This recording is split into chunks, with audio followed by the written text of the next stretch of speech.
You know, a number of them are. And see, the thing is with the Yankees, I thought that they were going to go mostly on their own. And obviously they didn't. But let's get to the heart of this matter is, you know, the social consequences aside, the big thing is, oh, you know, with the Yankees or the Mets or the Giants, etc., in town you attract hundreds of thousands, millions of people a year. These people are going to spend all this money in the park. They're going to spend this much money in restaurants. They're going to spend this much money on hotels there, etc., so that there's some type of multiplier effect by how much it is. But what they're not saying is the Yankees would have built Yankee Stadium without a nickel of New York City's money. They'd have built it without a penny. New Giant Stadium would have been built without a nickel of public financing or help, because they would have done it. Because what are the chances of the Yankees moving out of New York City? Zero. You have as much chance of having a Jewish pope as you have, you know, the Yankees moving out of the Bronx.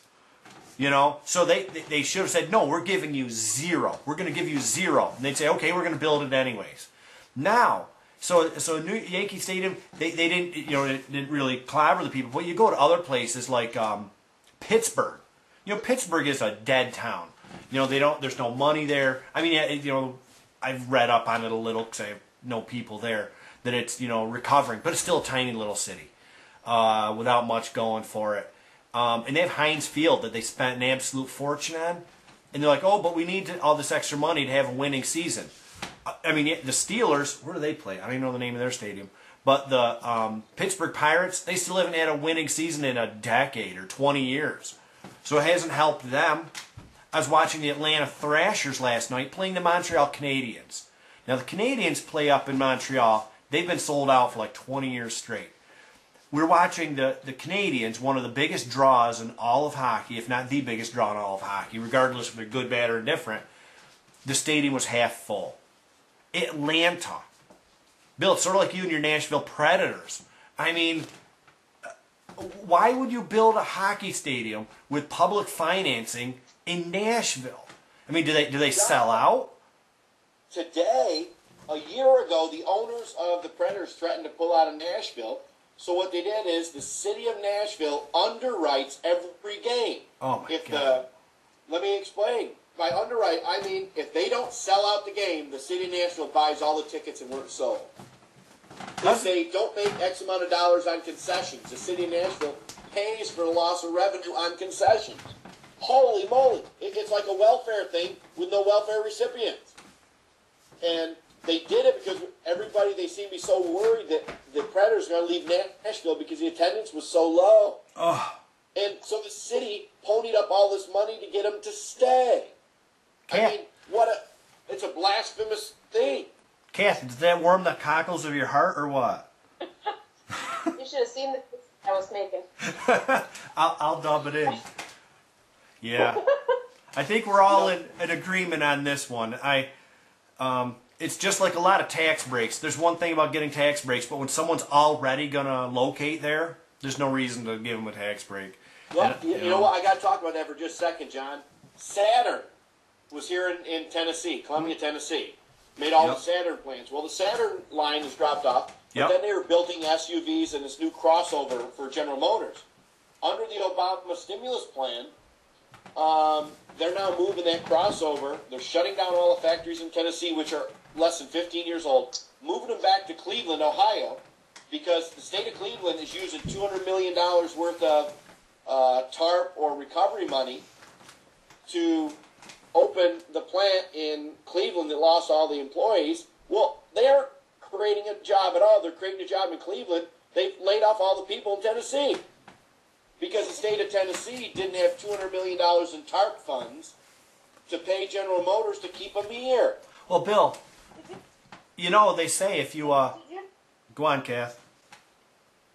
Did you figure out a way to take this topic in a direction to bash Obama? Bill's good at that. Bill's pretty slick at that. But Billy, you know what they say? Barry O. His name is not Obama, it's Barry O. Yeah. Anyways. I read that. Some guy says that on John's blog all the time. Barry O, we call him. Bill, you know what they say? They say if you rob Peter to pay Paul, Paul's always going to be your friend at least. So that's true. I want a job where I can be a rock star all day too. Bill.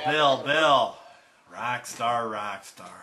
Bill, go to your tea party, okay? Yeah. Because Bush was never in the news. Yeah, he was never. You know what? Here we go. I got to bring this up. How come whenever anybody picks on Obama, they bring up Bush? Why don't they back up Obama? Because they can't. There's nothing to back up, so they can only bash his predecessor. But can you find a way to back up Bush? Kathy, I have a real good analogy for you. As President Bush was leaving office, he went and handed Barack Obama 2 envelopes. He said, look, when the world hits the fan, when everything's going so bad that you can't stand it anymore, open envelope 1, and I guarantee it'll get you out of your problem. He says, this is pretty good. Now, you only get 2 envelopes, but you open envelope 1, it'll get you out of your problem. 6 months into his administration, Obama's realized, holy crap, unemployment is like on a rocket. It's in double digits. Oil prices are through the roof. There's basically nothing good going on for the rock star. So he says, you know what? I need to bail out of this a little bit. So he opens the first envelope, and it says, blame me. So he says, holy cow. So he comes on. I'm just catching up for the sins of the previous administration. Things are going bad. Blah, blah, blah. But it's going to get better. Well, coming up in about a month or so, he's going to open the other envelope because, he's already used that excuse. That excuse is only good for so long. You know what the next envelope says? Second envelope says, go get 2 envelopes. Yeah. See, now, it's funny, Bill. So, the point is, he can continue to blame George Bush. But he's not. Bill, I think that's, you say, I don't listen to these guys. But, Bill, they aren't blaming Bush all the time. The thing is when you bring up a point and you blame Obama for it, and you're like, wait, this did start at some point. Let's say the recession started a year before Obama was in. Obama has to do something about it. It was only the 5th year of a democratically held Congress, John, to control money in the government. It was the first year. Bill, for the first 6 years of the Bush administration, both houses and the president were... The administration cannot buy a roll of toilet paper without congressional authorization. Right, and both the... Second Bush administration, Congress became Democratic. No, it didn't. No, it didn't. The Democratic... it didn't...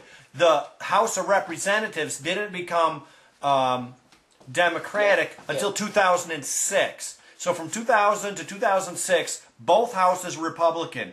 Up until 2009, until 2008 was the first time that the Democrats took over both houses. So for 6 years. John, Congress. The Congress. House of Representatives controls 100% of the spending for this country. Okay, so House of Representatives. That's how it's laid out. Right, it was controlled by the Republicans from 2000 to 2006, and the Senate from 2000 to 2008. John, so Obama came in on, but I say they controlled 2004. You say 2006. At least let's agree. Okay, minimum 2006. So for the last 3 years, it's been totally controlled. Not the Democratic. I disagree. It's totally controlled, Bill. There's this thing. President Bush had this utensil. It was about 5 inches long. It had this ink in it, and he could write the word veto on it. Okay. Oh, really? Yeah. Did you realize that? Oh, yeah, why didn't he? I do realize that, John. Who was it that came? Bill, the president is the one that comes up with the budget. Oh my God! Don't get me going on the budget. Here's the rock star. He goes and promises it to everybody. There's going to be no pork. I'm going to take all those adders, all those riders, all to the budget. I'm not putting out how many billion were in pure pork to the federal budget this year, John. That had nothing whatsoever to do with the federal budget. How many billion? You're right, Bill. 64 billion.